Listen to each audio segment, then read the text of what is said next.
Ideme.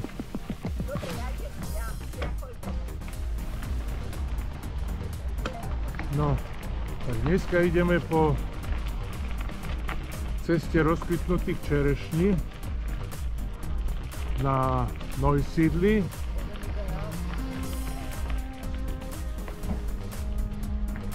Malo by to byť ľahkých nejakých 44 km a 300 výškových.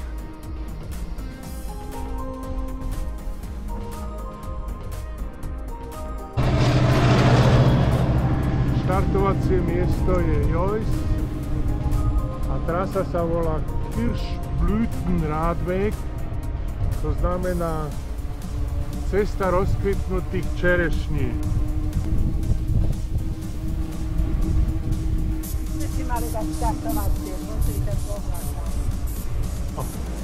Teraz sme už v Joyce a sme na tej ceste tých rozkvitnutých čerešní.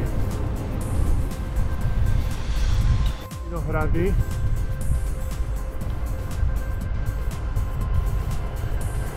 Drevo pekné. Vysušené. No, tiež nebola veľmi staršia odo mňa. Tak jaké tie odrody ešte sa teraz zbierajú?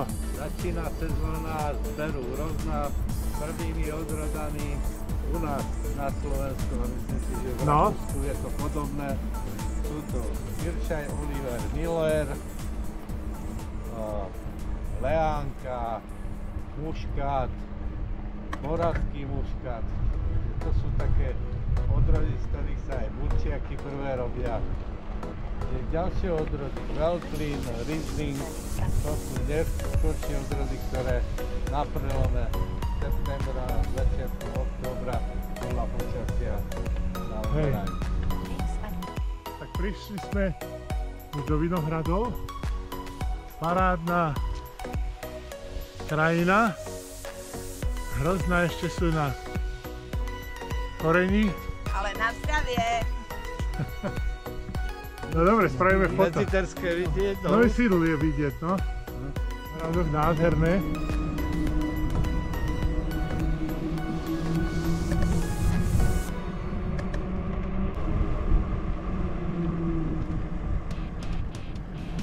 To bola prudká zákrutá doprava a teraz doľava. Ježišmaria, však to nemám dobre navolené.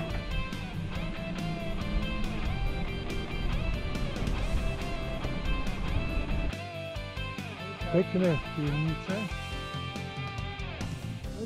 Nepúšťaj sa dopredu moc. Skulptúr múzeum. Hej, hej. Prišli sme na zastavku Múzeum vo voľnej prírode. Majú tu rôzne sochy. Nemenil som ešte.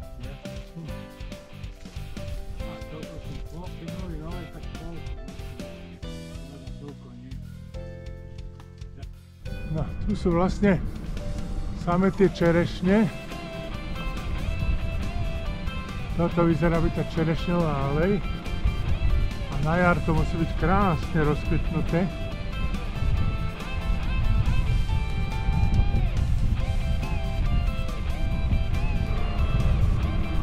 Krásny výhľad vzadu na Neusiedl.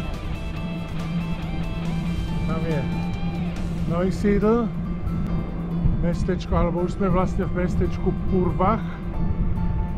Ten by sme mali tak obísť takou slučkou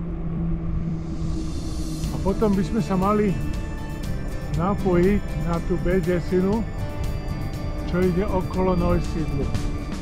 No.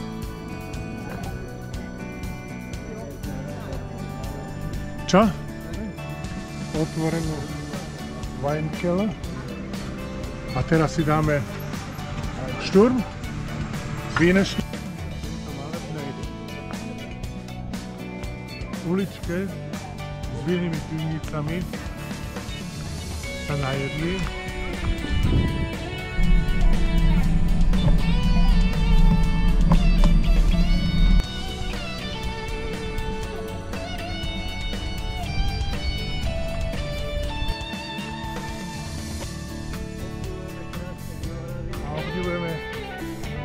nádherne spravené výhľad. No.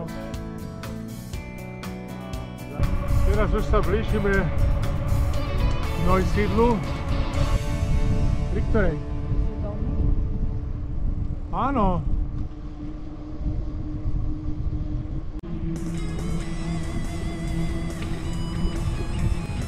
No, dali sme si pivíčko. No, tak už prichádzame naspäť do mesta Jojs.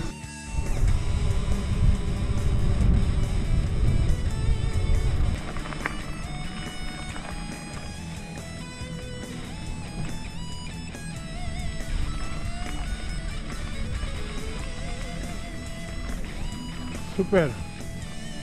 A sme tu.